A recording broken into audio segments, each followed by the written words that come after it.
Bonjour Alexandre. Mathilde Danchard. Bonjour. Bonjour Mathilde. Enchantée Geneviève. Bonjour Alexandra. Bonjour. Mathilde Danchard.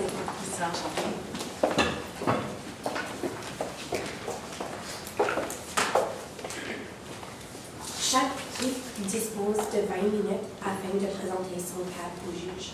J'afficherai un carton pour les 10, les 5, les 2 dernières minutes et les 3 dernières secondes de la présentation.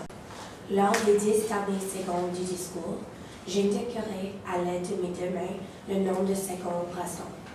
Une équipe n'ayant pas terminé sa présentation après 20 minutes sera arrêtée afin de passer à la période de questions. Une période de questions d'une durée maximale de 5 minutes est allouée au jury à la fin de la présentation. Je tiens à rappeler au jury qu'il est obligatoire de poser au moins une question lors de cette période. J'inviterai maintenant les juges à se présenter brièvement. Vous pouvez ensuite débuter. Bonjour, Pascal André, directrice marketing Super C. Bonjour, Loïc Cloutier, directeur principal mise en marché Super C. Bonjour, je suis Geneviève Lee, je suis vice-présidente des ressources humaines de Métro Inc. Bonjour, Anna Kolkowski, je suis vice-présidente de mise à marché pour la bannière Métro. Bonjour, Christina Bellevue, gestionnaire de compte chez Procter & Gamble. Est-ce que vous me permettez de tester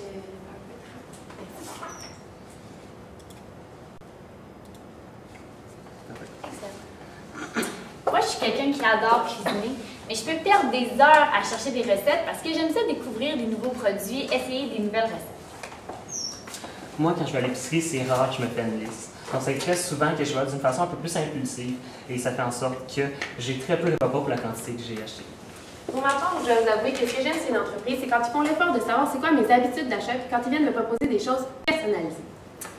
Quand on parle de consommation, si on s'en parle, on se rend compte qu'on a souvent des habitudes qui sont un peu différentes, puis c'est tout le temps très intéressant de se partager.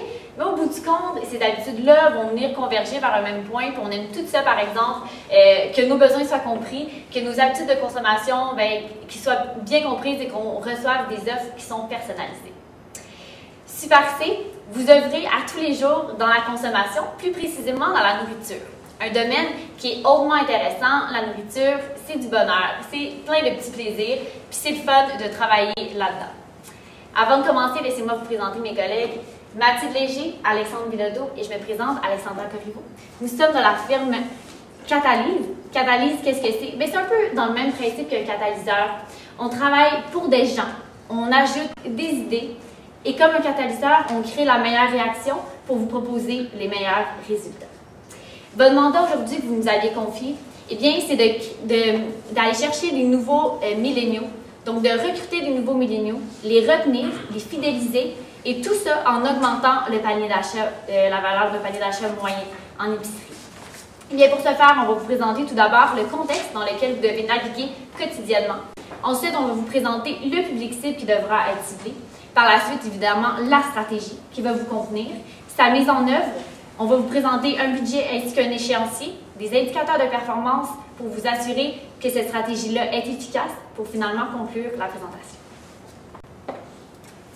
Avant même d'aller dans le vif du sujet, dans la stratégie qu'on va vous proposer aujourd'hui, c'est toujours important de savoir d'où on vient et où est-ce qu'on s'en va. C'est quoi les occasions à saisir, mais c'est quoi aussi les défis à relever. Alors, avec l'analyse qu'on a fait, on a trouvé que vous étiez vraiment un chef de file en termes de magasins d'escompteurs. Donc, vous avez des bas prix, les gens vous connaissent, puis vous êtes reconnus pour ça. Également, une occasion à saisir, en fait, c'est qu'en ce moment, les gens, les consommateurs, ont une petite crainte en ce qui est des prix des aliments. C'est en hausse, puis on ne veut pas avoir un gros panier, puis c'est cher. Donc, en ayant des bas prix, puis en étant concurrent, on va pouvoir venir répondre à cet insight-là que les consommateurs ont peur des prix qui sont en hausse.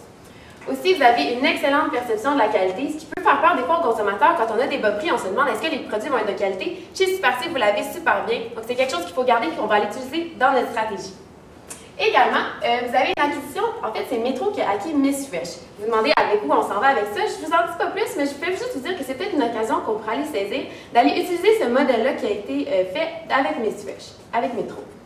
Ensuite, la technologie, vous avez une application qui a déjà été mise en place. Ce qu'on va faire, c'est aller la bonifier. Donc, c'est un atout que vous avez déjà, pas besoin de partir à zéro et de créer une grosse application, seulement d'aller la prendre et d'aller la bonifier. Ensuite, pour ce qui est des bases de données, c'est vraiment une occasion à saisir. En fait, c'est quelque chose que vous n'avez pas encore, mais qu'on pourra aller saisir avec votre application, d'aller chercher plus de clients, de connaître c'est quoi les habitudes d'achat de vos consommateurs. Aussi, vous avez des marques maison qui sont bien connues puis qu'on va pouvoir utiliser dans la stratégie. Pour ce qui est des défis à relever, alors, on ne va pas se le cacher, la concurrence est accrue. Le domaine de l'alimentation, c'est un milieu rapide auquel il faut toujours s'adapter, puis qu'il faut vraiment toujours répondre aux besoins des consommateurs assez vite, qui changent très vite d'ailleurs dans le domaine. Aussi, le fait que ça soit rapide, ça fait en sorte qu'avec nos fournisseurs, justement en mise à marché, il faut toujours parler avec eux, puis être sûr qu'on s'adapte et qu'on est concurrent envers les autres marques. Aussi, on a l'arrivée de Amazon qui s'en vient, qui va être peut-être un gros joueur dans le domaine de l'alimentation, auquel il va falloir être prêt, puis s'attaquer. Puis on pense qu'avec notre stratégie, on va vraiment pouvoir venir faire face à ça. Ensuite, la fidélisation qui est un peu en diminution. Vous nous avez demandé de répondre à ça. Puis avec notre stratégie également, on va pouvoir aller relever ce défi-là, qui est la baisse de la diminution de la fidélisation.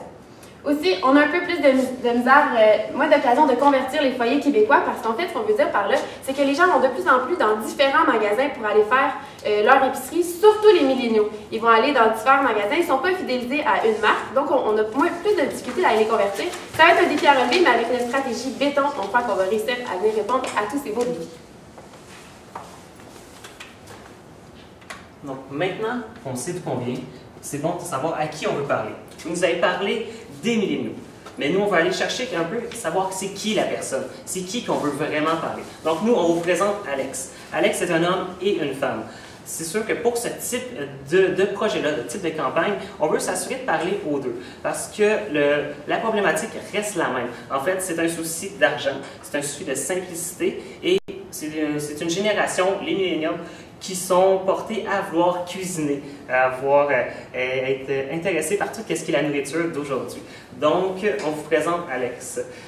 Alex a 27 ans, vient de rentrer sur le marché du travail, donc un petit budget qui est de plus en plus présent, un peu plus en fort, mais qui est encore assez petit. C'est une personne qui est dans l'heure de son temps et est connectée et sur les réseaux sociaux. C'est une personne qui a un réseau d'amis assez vaste, que ce soit sur Facebook, sur Instagram, donc doit s'assurer d'être à proximité de tout le monde, que ce soit dans les yeux ou sinon sur le téléphone. Par la suite, on va aller vers une sensibilisation vers le prix. Donc, on veut s'assurer que le prix soit le plus petit possible. C'est une personne qui a une vie dynamique et aussi qui n'est pas nécessairement très fidèle aux marques.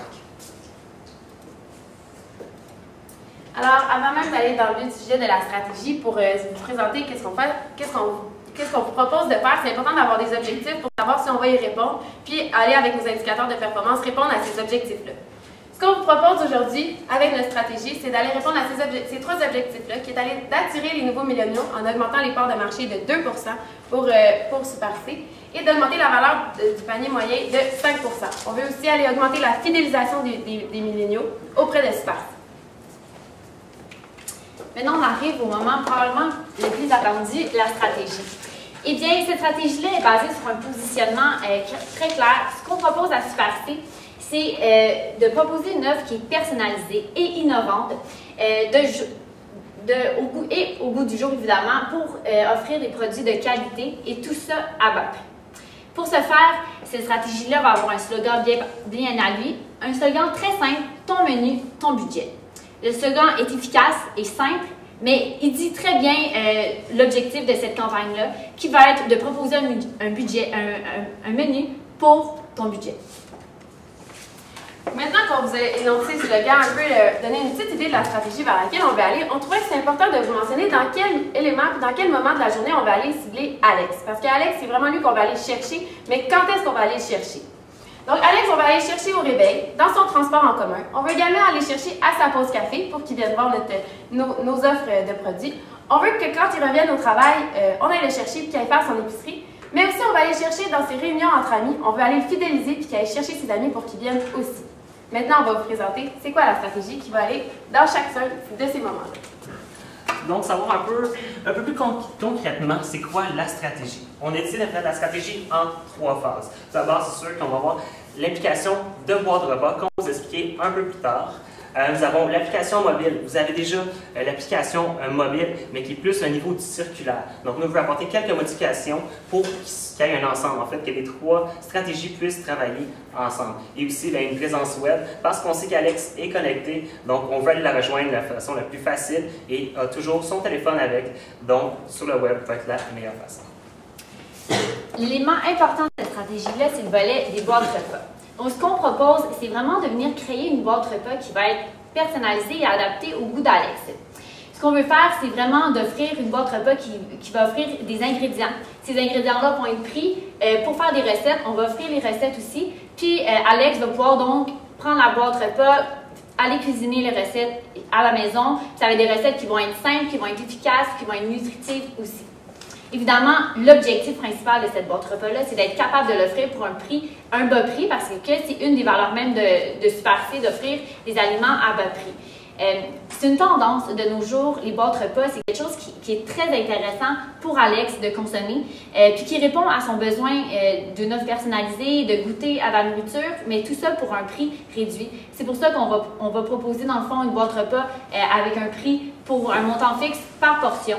Donc, si Alex est en couple, Alex a peut-être un enfant aussi, bien, elle va pouvoir vraiment choisir le nombre de portions qu'elle a besoin pour le nombre de repas pour sa semaine.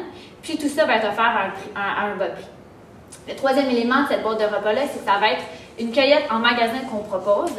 Il y a d'autres concurrents en ce moment qui l'ont fait. Par exemple, Walmart qui propose une épicerie en ligne, mais que les gens vont cueillir en magasin. Et cet aspect-là, pourquoi on y tient? Parce que, évidemment, on veut comprendre, on a compris vos impératifs opérationnels et c'est plus simple pour vous d'offrir la cueillette en magasin.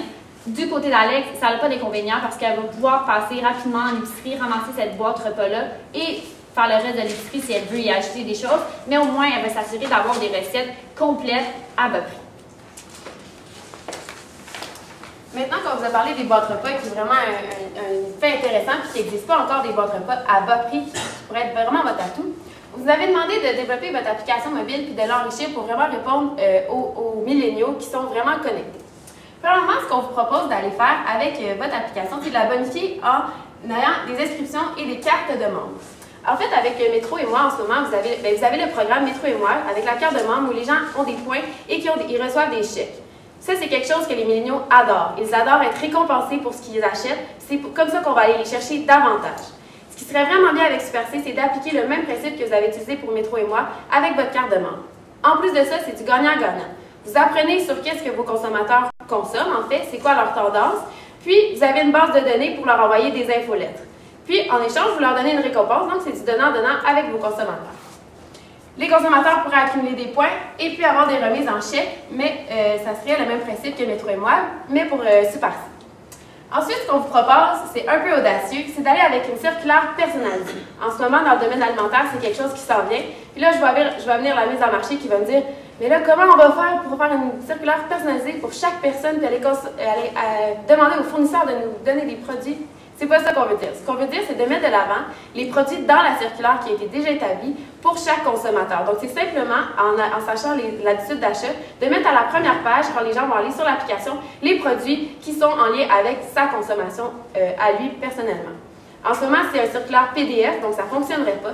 Mais si on fait une circulaire avec tous les produits sur l'application, on va pouvoir aller faire un algorithme qui va permettre de mettre les produits en avant, donc les produits de notre consommateur qui lui sont plus destinés. Donc, Alex qui aime, c'est des produits personnalisés, c'est une proposition de produits personnalisés. C'est comme ça qu'on vient le chercher en mettant tout de suite de l'avant les produits qui sont bons pour lui. Ensuite, ce qu'on vient mettre aussi de l'avant dans l'application, ce qu'on vous propose, c'est de mettre les boîtes en ligne. Donc, pas les boîtes en ligne, mais les boîtes de repas, pour que les boîtes de repas puissent être commandées. Comme on vous a dit, Alex, ce qui est difficile pour elle ou lui, c'est de trouver des recettes, trouver des idées, d'aller en magasin, de faire son épicerie. Donc, s'il y a des boîtes de repas qui sont déjà proposées, qu'il peut les commander sur son épicerie en ligne avec, à chaque semaine, c'est quelque chose qui va venir chercher en magasin puis qui va tout de suite l'intéresser et le fidéliser à revenir à chaque semaine. Aussi, donc, comme on avait dit, la commande en ligne et cueillette en magasin, c'est pour fidéliser Alex. Pour continuer, donc, aller dans la stratégie web, c'est sûr que nous, on veut s'assurer que le slogan, que ton menu et ton budget soient l'essence principale. Donc, on veut qu'on s'assure d'avoir une création tout autour. On veut que Alex peut savoir avec n'importe quel dollar, avec moindrement le dollar investi, c'est quoi la quantité de repas qu'il peut avoir, c'est quoi réellement. Vous mettez une stratégie sur les prix, donc on veut le mettre de l'avant pour Alex. On veut rajouter un petit plus, surtout sur les réseaux sociaux pour Facebook. On veut instaurer une petite devinette hebdomadaire qui va donner la possibilité de gagner son panier ou sa boîte repas, tout dépendant, avec une bonne réponse. Donc, à chaque semaine, il va y avoir une petite devinette comme combien de brocolis super-C rentrent dans la piscine olympique. Si la personne est capable de répondre à cette question, va pouvoir gagner son panier actuel. Pas un panier futur, mais bien celui qui a été magasiné en ce moment. Donc, de cette façon-là, on s'assure d'avoir un engagement un peu plus intéressant, un peu plus élevé par la clientèle, par Alex et ses amis. Donc, pour continuer dans le côté média, donc c'est sûr qu'au niveau du web, on est très intéressé d'avoir un landing page, donc d'avoir toute l'information sur la stratégie, sur la campagne, sur les recettes, pour assurer qu'à toute personne, même si le client ne va pas nécessairement acheter la boîte repas, peut avoir accès aux recettes. Donc, par exemple, s'il manque seulement un ingrédient, peut aller le chercher au Super-C. Et de cette façon-là aussi, on veut mettre de l'avant tous les produits maison. Vous avez 2 produits maison que vous voulez mettre de l'avant principalement. Donc, de cette façon-là, on peut s'assurer d'utiliser ces ingrédients-là, pas uniquement, mais aussi d'aller voir avec tous les types de fournisseurs possibles, qu'est-ce qui c'est intéressant de faire comme recette avec vos produits. C'est sûr que sinon on va aller avec Google AdWords pour avoir une présence sur tout ce qui est les réseaux sociaux et aussi une présence sur Google. Au niveau des médias sociaux, publication géociblée, c'est sûr qu'on veut que les clients, surtout les clients qui consomment, qui sont au Super-C, peuvent avoir une publicité par rapport à vos produits et aussi qu'ils sachent que l'application mobile et que la possibilité d'acheter en ligne et d'acheter des boîtes repas est possible. On sait que c'est toujours plus facile, plus rapide pour Alex d'utiliser son téléphone. Donc, on veut qu'elle ait cette option-là, au moins qu'elle sache d'utiliser ce type d'option-là. La création de contenu qu'on a parlé aussi avec le menu de ton menu de ton budget. Et finalement aussi, l'affichage en magasin. Donc, on veut que quand Alex soit en magasin, puisse voir en fait toutes les affiches, que ce soit par rapport à votre stratégie, mais aussi pour ses prochains achats qui vont être à la maison. Bonsoir. Maintenant, on trouve important de vous ramener un peu le parcours d'Alex, comment on allait le cibler à chacun de ces moments de la journée, puis les stratégies qu'on vous a proposées, à quel moment vous pourriez les mettre en œuvre. Donc, premièrement, au réveil, on sait qu'Alex se réveille avec son téléphone au bout de son lit. Il va regarder probablement ses publications Facebook, son news Facebook qu'on appelle, pardonnez-moi l'anglicisme. Alors, au réveil, on veut qu'il regarde son Facebook et qu'il y ait une publicité qui le rappelle que Super-C existe. Maintenant qu'il sait que Super-C existe, on vient chercher avec les devinettes. Donc, par exemple, les devinettes qui sont drôles. Donc, combien de brocolis il y a dans la piscine olympique. Puis, dans son transport en commun, il va pouvoir jouer, il va pouvoir questionner. Ça va l'engager davantage, puis il va pouvoir gagner son panier d'épicerie. Ensuite, on veut qu'à sa pause café, il fasse la commande de son menu de la semaine pour que le soir, il puisse aller la chercher en magasin. Puis ensuite, on veut qu'il fidélise, dans le fond, avec sa réunion entre amis. On veut qu'il aille chercher des nouveaux amis. Peut-être même instaurer le fait que s'il amène un ami pour utiliser les boîtes repas, il pourrait avoir un pourcentage de rabais sur sa boîte repas. Donc, c'est vraiment tout au long de sa journée puis tout au long de son parcours qu'on va aller fidéliser avec toutes les stratégies qu'on vous a proposées. Maintenant, pourquoi la stratégie, ça serait la meilleure pour Super-C? Eh bien, tout d'abord parce que ça permet aux milléniaux de bien manger, mais de leur offrir une solution qui est à bas prix et donc qui va s'aligner directement avec leurs besoins et leur petit budget. C'est aussi une tendance sur le marché, les boîtes repas, les solutions repas, mais c'est quelque chose qui n'est pas nécessairement accessible pour Alex tout de suite. C'est pourquoi vous allez être les premiers à leur proposer une solution qui va répondre précisément à leurs besoins. On choisit aussi ce type de campagne-là parce qu'on veut augmenter aussi la valeur du panier moyen. Avec les boîtes repas principalement, vous allez vous assurer d'avoir au moins un minimum d'investissement de la part d'Alex dans vos produits. Et aussi, on a choisi ce type de campagne-là parce qu'on veut fidéliser la clientèle. On veut vous offrir un produit qui est simple, qui est rafraîchissant et qui est très peu coûteux pour la clientèle.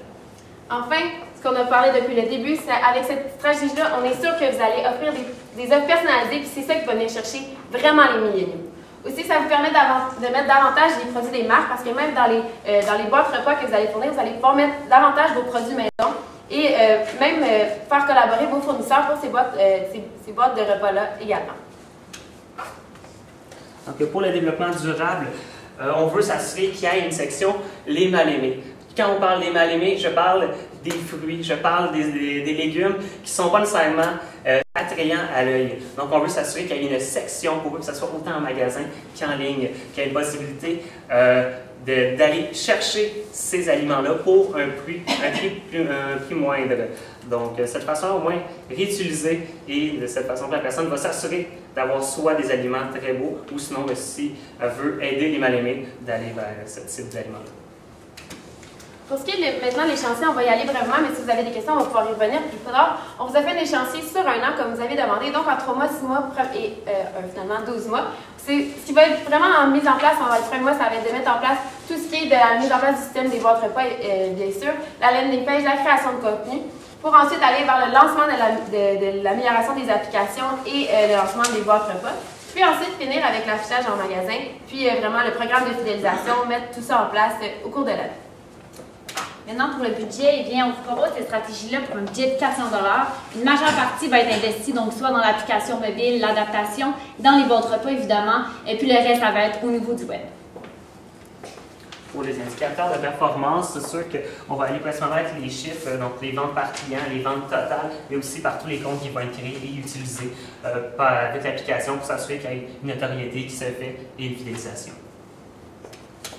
Maintenant, la seule chose qui est important de retenir, c'est qu'Alex, on va pouvoir lui proposer une solution qui est innovante, qui est efficace, mais qui va répondre à ses besoins. Maintenant, la seule chose qui reste à savoir, c'est ça serait quoi votre première recette? Merci. On est maintenant prêt à répondre à vos questions.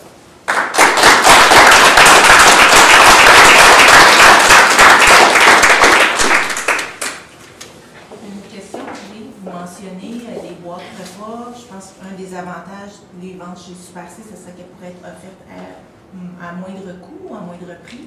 Comment vous envisagez qu'on soit en mesure de réduire le prix de la boîte repas? En fait, vous offrez déjà des produits qui sont à bas prix. Donc, simplement en utilisant les produits que vous avez chez vous, chez Super C, ça va être plus bas que les autres succursales, en fait, les autres magasins. Parce qu'il n'y a personne en ce moment, ni Walmart, ni Costco, ni Amazon est au Québec en ce moment avec des boîtes de boîtes repas. C'est seulement des compagnies comme Miss Fresh qui vont chercher souvent des produits bio et tout ça, qui viennent chercher des consommateurs. Donc, vous vous différenciez vraiment en utilisant simplement vos produits qui sont chez Super C. On a la chance, comme entreprise, d'avoir multi-bannières. On a un escompteur, un commerce qui est plus de proximité avec une valeur ajoutée qui est métro. On a Miss Fresh qui est au niveau des boîtes repas. Vous n'avez pas l'impression qu'il va y avoir une concurrence, on risque d'affecter notre petit frère financièrement? Quand vous parlez de votre frère, c'est de Miss Fresh, Oui, tout à fait. On pense vraiment pas parce qu'en fait, c'est pas nécessairement la même clientèle que vous allez aller chercher. Vous allez chercher plus une clientèle avec les boîtes repas de Super C qui va être une clientèle qui veut des bas prix. Donc, ceux qui vont aller chercher des boîtes, pareil, par exemple, sur Miss Fresh, c'est des personnes qui veulent des produits de meilleure qualité. Je ne dis pas que les produits de Super C ne sont pas de bonne qualité, pas du tout, mais Miss Fresh, ils veulent des produits de grande qualité avec des produits bio qui ont été recherchés, les recettes ont été prises, puis c'est souvent plus cher. Le coût de la portion tourne autour de 10 $ la portion, donc c'est quand même assez élevé pour un milléniaux qui sort et qui veut avoir des repas tout faits, c'est assez cher. Donc, avec Super C, avec une boîte repas qui lui permet lui-même de faire des repas assez simples, par exemple, au prix de 5 $, ça ne va pas cannibaliser l'un l'autre puisque ce n'est pas la même cible. Comment vous avez évalué les coûts de logistique pour avoir une boîte personnalisée à Alexandre, à Mathilde, tout le monde différemment? En fait, ce qu'on veut faire, c'est pas une boîte personnalisée, ça va être un menu qui va être fait à chaque semaine. Donc, ça ne serait pas un menu qui va être personnalisé pour Mathilde, pour Alexandra ou pour Alexandre. Ça va être un menu qu'il va pouvoir choisir sur l'application qui va être fait à chaque semaine, mais c'est surtout le fait que ça soit préparé d'avance qui va être personnalisé, qui va venir l'attirer. Le côté personnalisation qu'on voulait vous présenter dans notre stratégie, en fait, c'est plus le fait de mettre des offres de circulaire, des offres quand il rentre sur l'application qui lui est propre à lui, qu'on va voir avec la carte de fidélisation. Au niveau financier, monter des boîtes repas dans chacun des magasins, j'imagine. Je vais devoir laisser tomber quelque chose parce que je ne fais pas beaucoup de marge de profit. qu'est-ce que je dois laisser tomber dans ma stratégie actuelle pour me permettre de faire cette stratégie, selon vous? C'est une très bonne question que vous posez là. En fait, ce qu'on vous conseillerait, c'est de commencer par quelques succursales simplement, pas nécessairement d'aller à l'étendue du Québec pour commencer, pour voir comment ça fonctionne. Puis, pas nécessairement de délaisser quelconque service, mais simplement de prendre plusieurs employés. En fait, si vous voulez innover, il va falloir essayer de prendre de nouveaux employés pour s'occuper de ça. Est-ce que vous pouvez tourner à votre page financière?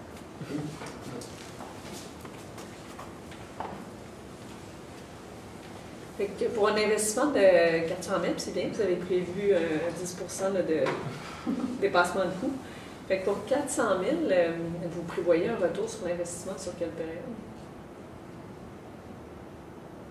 En fait, je pense qu'on prévoyait un retour sur investissement dès les 2 premières années.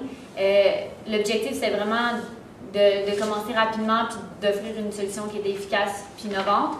Puis, avec ce budget-là, 400 000, on pense que dans les 2 premières années, là, on va être capable.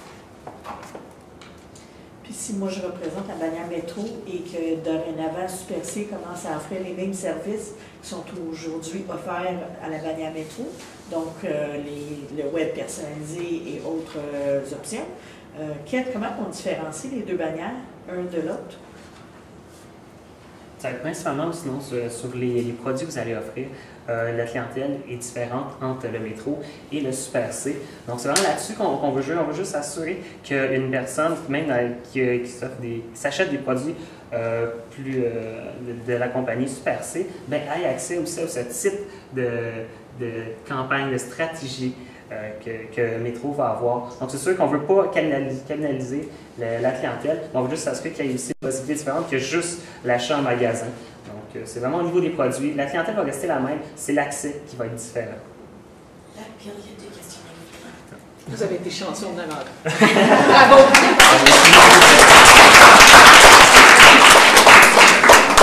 Merci. Merci.